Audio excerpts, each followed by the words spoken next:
Salut les cinéphiles, bonjour à tous et bienvenue dans cette troisième émission cinéma sur NRTV où l'on débat et on donne nos avis sur les nouveautés cinéma du mois. Alors aujourd'hui, on part ensemble en road trip avec des super-héros et on chante du Céline Dion.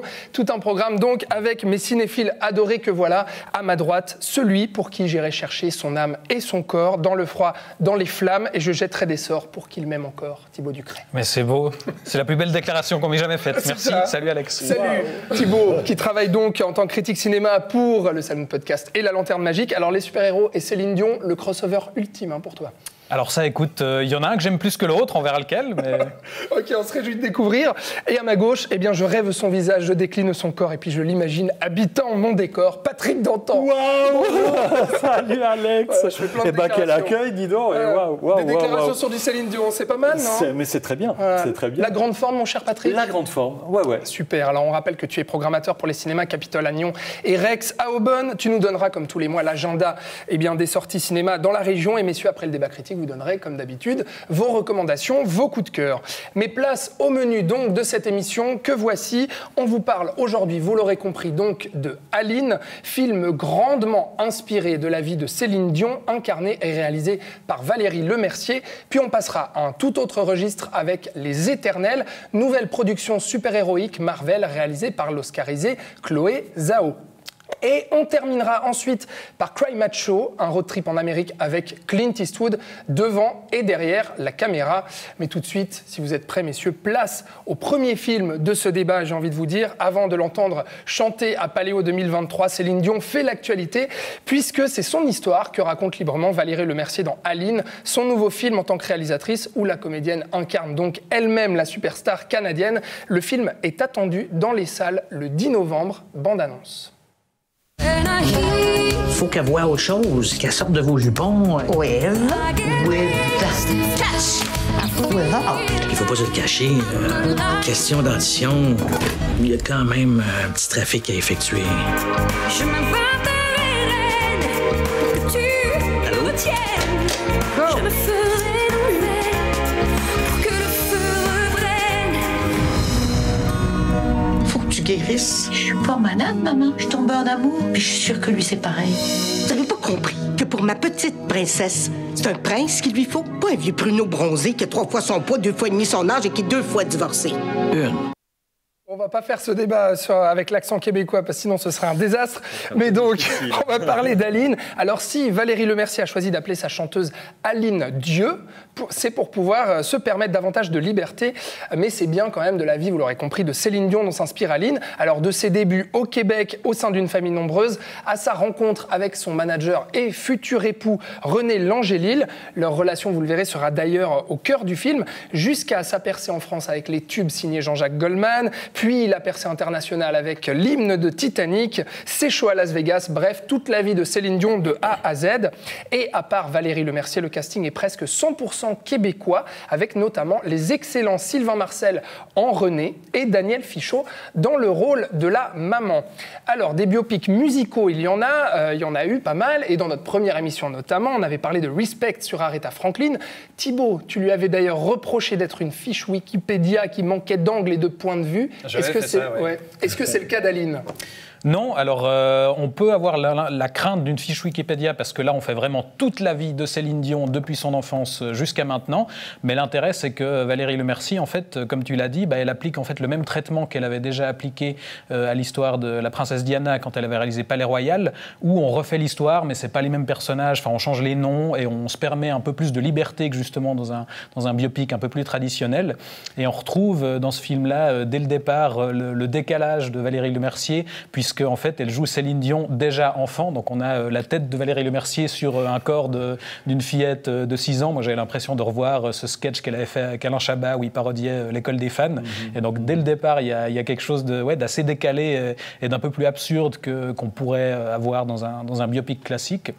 Et finalement, à la fois, elle traite ça très sérieusement parce qu'elle se moque jamais du personnage, c'est jamais une parodie. Finalement, elle arrive vraiment à retrouver la mimique. Il y a un travail de mimétisme assez incroyable. incroyable, je trouve. C'est vraiment un hommage, parce que Valérie Lemercier le dit elle-même, elle est une grande fan de Céline Dion. Elle voulait lui rendre hommage, notamment, alors sur sa vie de star, oui, mais sur sa vie de femme aussi, Patrick. Parce que finalement, on l'a dit, pas tellement une parodie, pas tellement une comédie pure et dure non plus. On est quand même dans la comédie dramatique et assez centré sur la relation amoureuse avec René, justement. C'est-à-dire que le film, effectivement, il y a un côté comédie parce que ça veut être une comédie ludique. On sent que Valérie Lemercier, elle s'amuse énormément.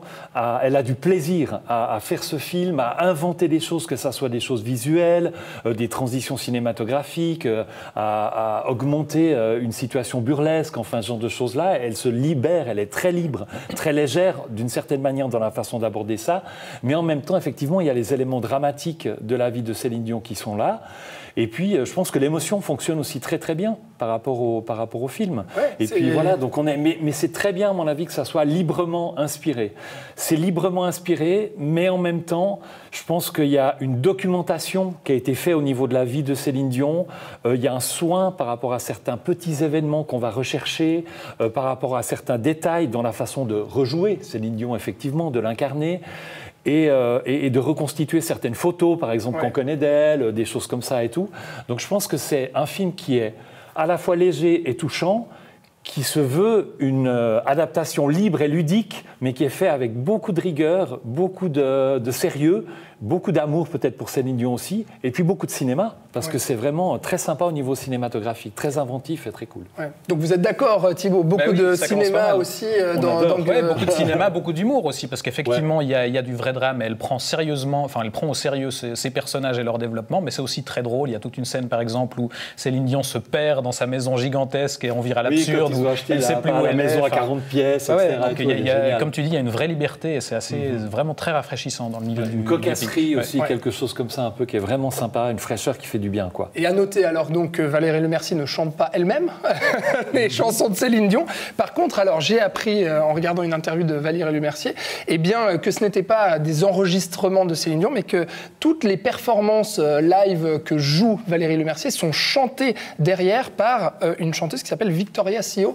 C'est impressionnant, on dirait du Céline Dion. Elle fait ça fait illusion, absolument. Complètement. Après, on peut peut-être dire aussi qu'au niveau de la musique, elle est peut-être moins présente qu'on pourrait l'imaginer dans un biopic. C'est-à-dire qu'il y a des moments importants qu'on va peut-être pas forcément voir reconstituer, des moments de scène qu'on va peut-être pas forcément voir reconstituer à l'écran, parce qu'il y a, comme tu le disais, vraiment cette volonté aussi de se concentrer sur sa vie à elle, qui est bien entendu traversée par la musique forcément, mais sur sa vie privée, son rapport à André, etc. Et là où on ne fait pas la fiche Wikipédia, René Claude, c'est ça, Guy Claude, c'est ça. Guy Claude dans le film. C'est ça, exactement. Mais c'est vrai que pas de fiche Wikipédia parce qu'on n'enquille pas comme ça les moments très marquants et très importants. Ça va vraiment dans le détail. Donc du coup, je crois qu'à vous entendre, on a compris. On recommande d'aller voir Aline. Ah bah oui, c'est un vrai plaisir, honnêtement. C'est super drôle, c'est touchant, ça passe très bien, quoi. Et ben voilà, très bien. Donc vous saurez quoi faire à partir du 10 novembre. Donc Aline, réalisée par Valérie Lemercier. Je vous propose qu'on parle de toute autre chose. On change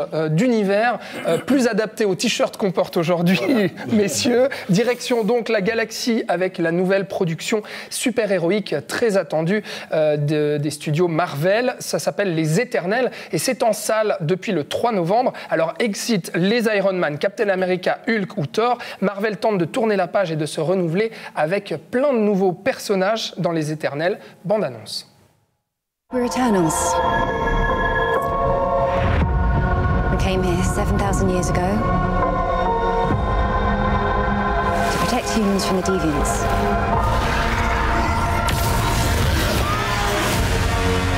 Why didn't you guys help fight Thanos? Or any war, or all the other terrible things throughout history? We were instructed not to interfere in any human conflicts unless deviants are involved. By who?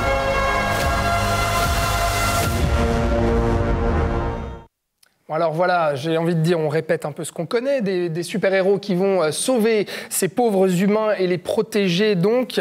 Voilà l'histoire, vous l'aurez compris, résumée dans cette bande-annonce, tirée donc des comics Marvel signés Jack Kirby, publiés dans les années 70. Alors on a une toute nouvelle galerie de personnages et de super-héros avec au casting Gemma Chan, Richard Madden, Angelina Jolie ou Salma Hayek, pour ne pas tous les citer, auxquels le studio croit beaucoup, ce film-là, puisqu'on essaye de nous vendre une formule soi-disant repensée, notamment grâce à la présence de la cinéaste Chloé Zhao derrière la caméra, connue pour ses drames naturalistes, et qui a triomphé notamment cette année avec Nomadland, lui permettant de remporter l'Oscar de la meilleure actrice. Alors Patrick, c'est éternel, est-ce que la recette a vraiment changé chez Marvel ?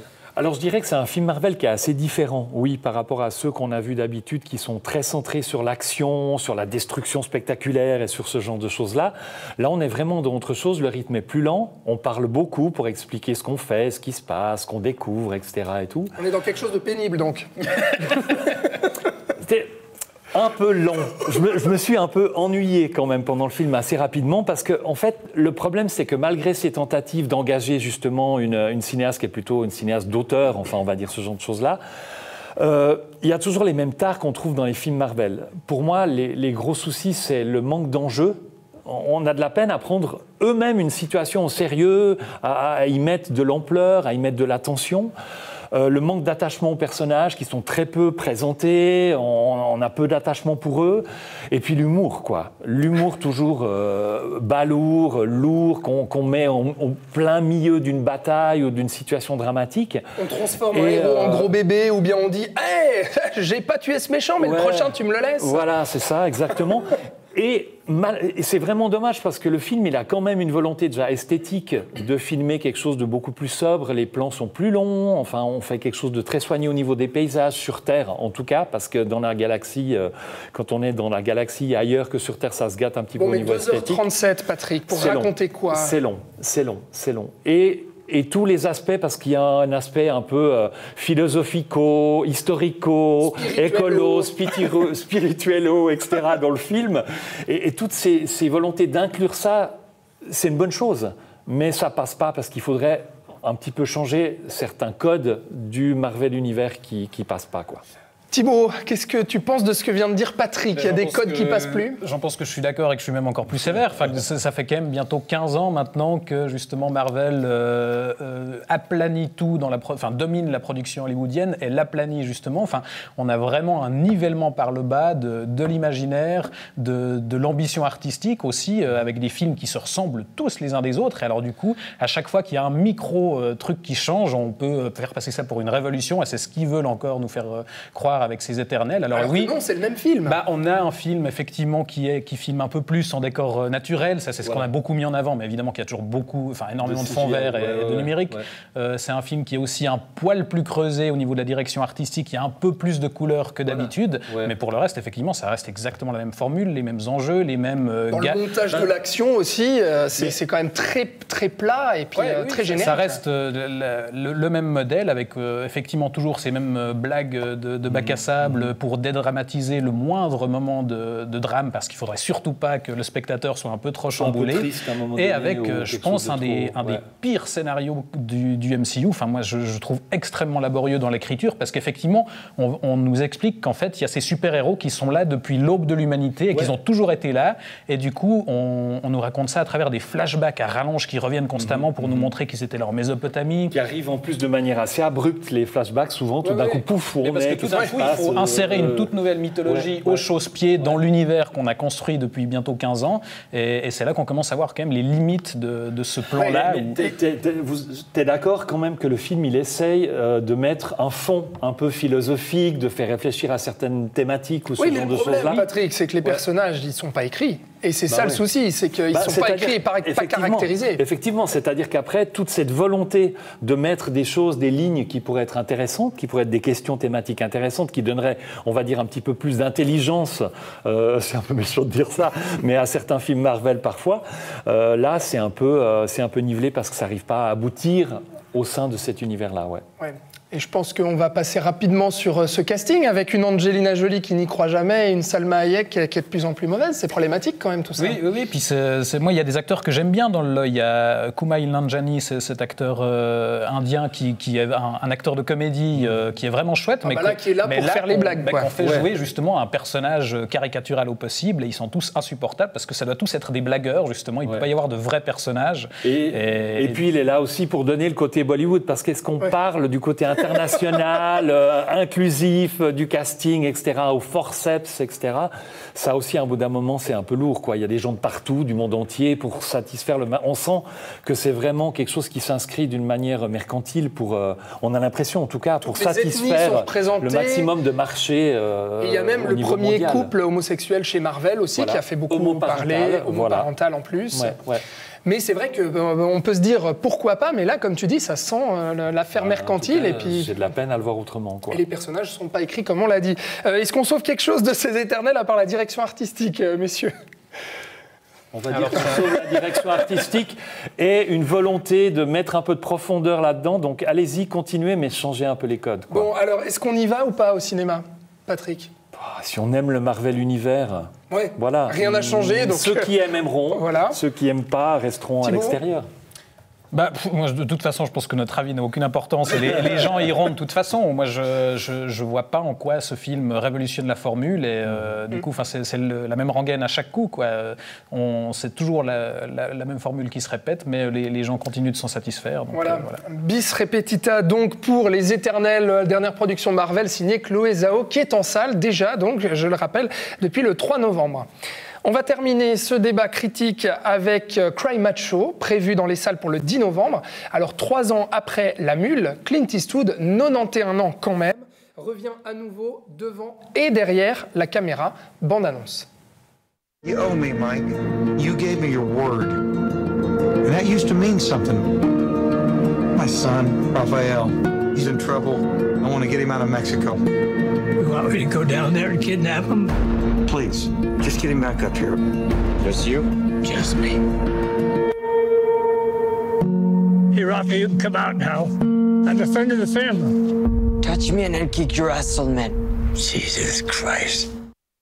Clint Eastwood ne s'arrêtera donc jamais de faire des films. On avait envie de dire tant mieux, puisque ses dernières œuvres, que ce soit La Mule, Sully, American Sniper ou encore le plus récent, le cas Richard Jewell, sorti en 2020, eh bien, le patron du cinéma américain avait montré qu'il en avait encore dans le ventre. Avec Cry Macho, il adapte le roman du même nom de N. Richard Nash, sorti dans les années 70, pour incarner Mike, une ancienne gloire du rodéo qui va partir en mission au Mexique pour aller arracher Raphaël des mains de sa mère alcoolique et le ramener à son père au Texas. Dans ce road trip confrontant un jeune homme et un vieil homme, Clint Eastwood tente de nous refaire Gran Torino, mais c'est un petit peu plus compliqué que ça, Thibaut. C'est un petit peu plus compliqué que ça, oui. En plus, c'est le même scénariste que Gran Torino et que La Mule, sauf erreur. Donc un des derniers, enfin le précédent film dans lequel Clint Eastwood jouait lui-même. Mais là, ça fait vraiment peine à voir. Moi, j'aime beaucoup Eastwood et j'aimais encore beaucoup ce qu'il nous proposait ces dernières années. Tu les as cités, même le Richard Jewell, je trouve que c'était un excellent film. Là, c'est vraiment un Gran Torino, mais version ultra poussive, où on a l'impression qu'il a vraiment pas envie. Enfin, Eastwood a vraiment l'air de l'image qu'on peut avoir de lui, qui est celle d'un vieux monsieur, mais image qu'il avait réussi à contrer jusqu'à maintenant. Mais là, il fait vraiment peine à voir. Et à côté de lui, il y a ce jeune acteur qui est malheureusement incroyablement mauvais, ce qui n'aide pas. Et puis, dans un film qui raconte une histoire qui n'a pas beaucoup d'intérêt, c'est rempli de bons sentiments, mais de sentimentalisme traité de manière hyper caricaturale. On a tout un moment où ils sont accueillis chez une mère de famille mexicaine, et où c'est sirupeux à souhait, et où il n'y a aucune vraie émotion qui ne soit pas artificielle. Et pour un film, où c'est vraiment gênant à voir. Ouais. Patrick, tu rejoins Thibaut ou pas ? Alors, je serais peut-être un petit peu moins dur du point de vue formel et du point de vue de l'histoire, parce que c'est vrai qu'on va retrouver des choses qui sont assez liées à d'autres films de Clint Eastwood, le rapport, la thématique de la transmission entre une personne âgée et plus jeune, la façon de réaliser, de filmer les paysages sur un road movie. C'est vrai que ça fait penser par exemple à Gran Torino ou à Perfect World, un film avec Kevin Costner à l'époque était vraiment très très réussi. Et puis ça, c'est quelque chose qui me plaît assez.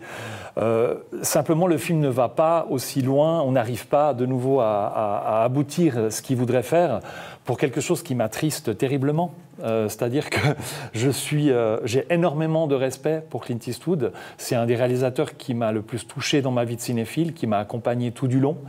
Et je n'ai pas envie de le voir dans ce film-là aussi âgé.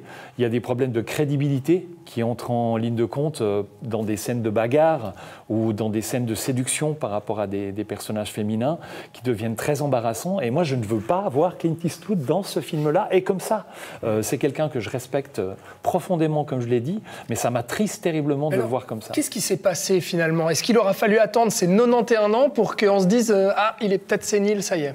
Non, je pense pas qu'il l'est, mais je pense qu'il aurait juste fallu changer le casting. En fait, il aurait dû reprendre Bradley Cooper, ou je sais pas, quelqu'un d'autre pour jouer le rôle, et puis effectivement éviter, trouver je sais pas qui était le directeur de casting, mais trouver un meilleur acteur que le... Là, dans le trio, c'est le coq qui joue le mieux, quand même. C'est terrible, ouais, t'es un peu méchant, mais c'est vrai. Qui s'appelle Macho. Pour moi, le gros problème du film, c'est le casting, quoi. À partir de là, on aurait pu faire quelque chose avec cette façon de filmer et avec cette histoire-là, mais oui, voilà. C'est le scénario aussi, quand même, parce que oui, c'est vrai qu'il y a des gros problèmes d'écriture aussi, effectivement. Là aussi, les personnages n'existent pas, quoi. Oui, puis ne serait-ce que dans la façon dont il traite son image à lui, parce qu'il y a aussi une tentative de questionnement de la figure du cow-boy, de la virilité, justement, enfin le titre l'indique déjà, mais c'est ultra caricatural et c'est beaucoup moins intéressant que ce qu'il faisait dans La Mule ou dans Gran Torino, par exemple. Bon, est-ce qu'on va le voir quand même, ce Cry Macho, ou pas? Si vous avez envie de passer un mauvais moment très gênant, très pénible, peut-être, mais sinon je suis pas sûr que ce soit une bonne idée. Patrick? Moi, je suis complètement écartelé parce qu'en fait, j'ai envie de dire, n'allez pas voir Clint Eastwood comme ça, quoi. Ouais. Donc voilà, mais c'est horrible de dire ça. Et en même temps, c'est un film qu'il a réalisé, donc voilà. Bon, espérons qu'il réalisera d'autres films et d'autres bons films comme il sait si bien le faire. En attendant, Cry Macho, si vous voulez aller vous faire votre propre avis, eh bien, c'est en salle le 10 novembre. On clôt donc ce débat critique de cette émission, et puis je me tourne vers toi, Patrick, parce que comme tous les mois dans cette émission cinéma, eh bien, tu vas nous donner l'agenda des événements cinéma à ne pas rater dans la région du District. Avec plaisir, avec pas mal de coups de cœur un petit peu. Je vais commencer le dimanche 21 novembre à 18h30 avec le Ciné Versoix, à Versoix donc, au Collège de la Colombière, qui propose un film du Bhoutan, qui par ailleurs a représenté ce pays aux Oscars en 2020. Bon, il n'y a pas beaucoup de films du Bhoutan qui arrivent et qui sont réalisés. Le film s'appelle Lunana, l'école du bout du monde. Il y a de splendides paysages, c'est une belle histoire avec des personnages attachants. Et c'est un film qui est vraiment plein de charme et qui nous emmène en fait à la découverte de l'école la plus reculée au monde, dans les montagnes du Bhoutan. Et le 22 novembre à 20h30 du côté des cinémas Capitole à Nyon, c'est Captains of Zaatari, c'est comme ça qu'on dit? Oui, absolument, c'est un grand coup de cœur personnel. C'est un documentaire qui suit quelques jeunes footballeurs et leurs rêves dans le camp de Zaatari, qui est un camp en fait pour réfugiés où il y a beaucoup de Syriens, qui est à la frontière avec la Jordanie. Et puis le film va passer dans le cadre de Vision du Réel on Tour au cinéma Capitole, et c'est une super avant-première là le 22 novembre parce qu'en fait il sort en janvier seulement au cinéma.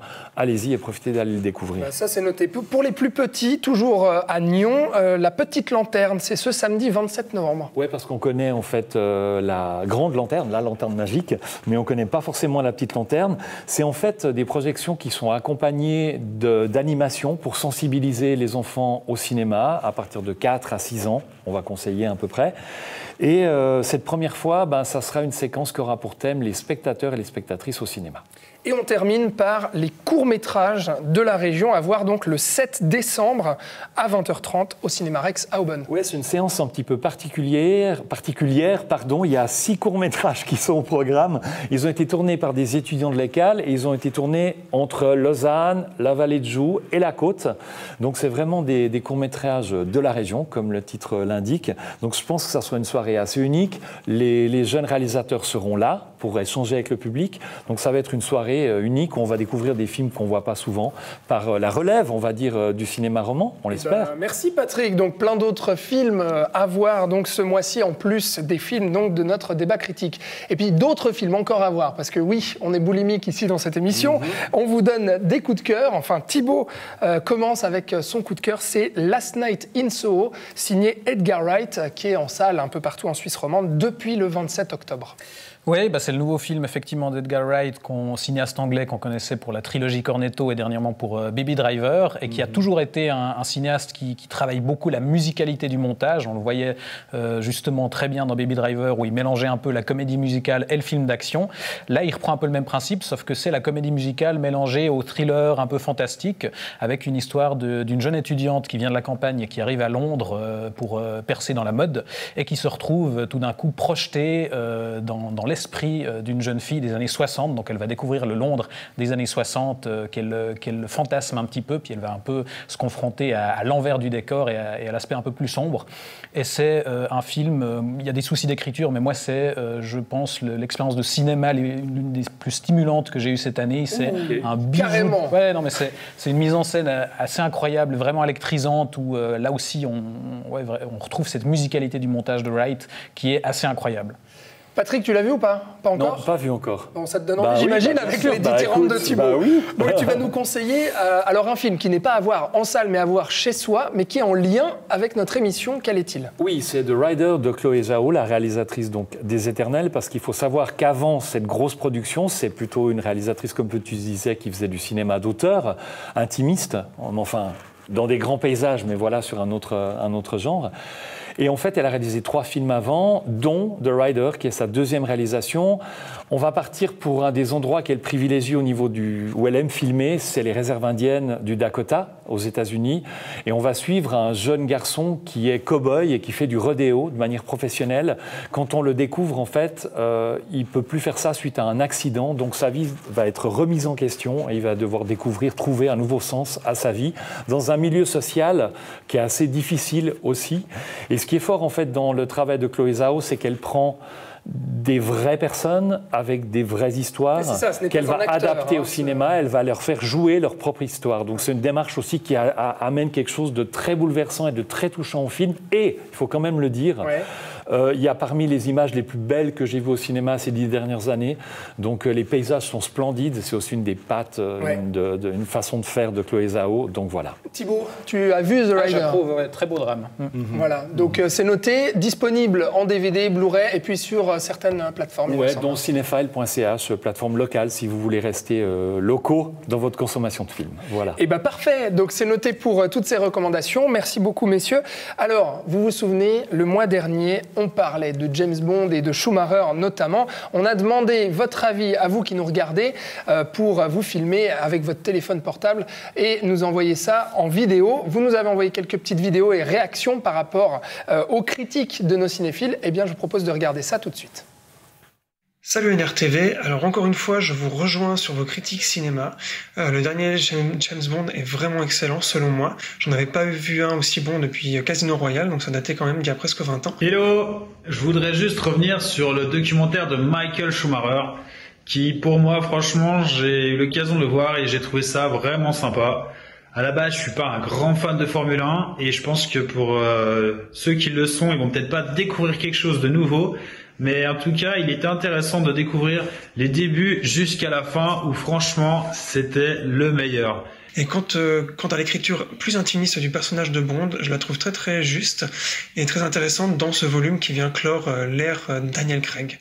Merci les gars de nous avoir envoyé ces vidéos. Et puis bon, vous voyez, les gens sont d'accord avec vous. Bon, c'est pas on mal. y arrive, c'est bien. Un Schumacher, non, ça va. Plutôt d'accord avec Thibaut, c'est ça. Ouais. Très bien. Bon, eh bien, si vous avez vu, si vous allez voir au cinéma l'un des 3 films dont on a parlé aujourd'hui, à savoir Aline, Les Éternels ou Cry Macho, eh bien, il ne vous suffit qu'à prendre votre smartphone, vous filmer comme ça en vidéo selfie et nous envoyer ça sur les messageries privées Facebook ou Instagram d'NRTV. En attendant, eh bien, je vous souhaite bonne suite de journée, bonne suite de mois même. Au mois prochain, on se revoit le 3 décembre. Patrick, merci. Avec plaisir, merci beaucoup. Et Thibaut? Mais on se réjouit. Au 3 décembre pour l'émission numéro 4, cinéma, donc sur NRTV. Merci à vous d'avoir regardé ce programme. Je vous souhaite un excellent week-end. À bientôt. Ciao.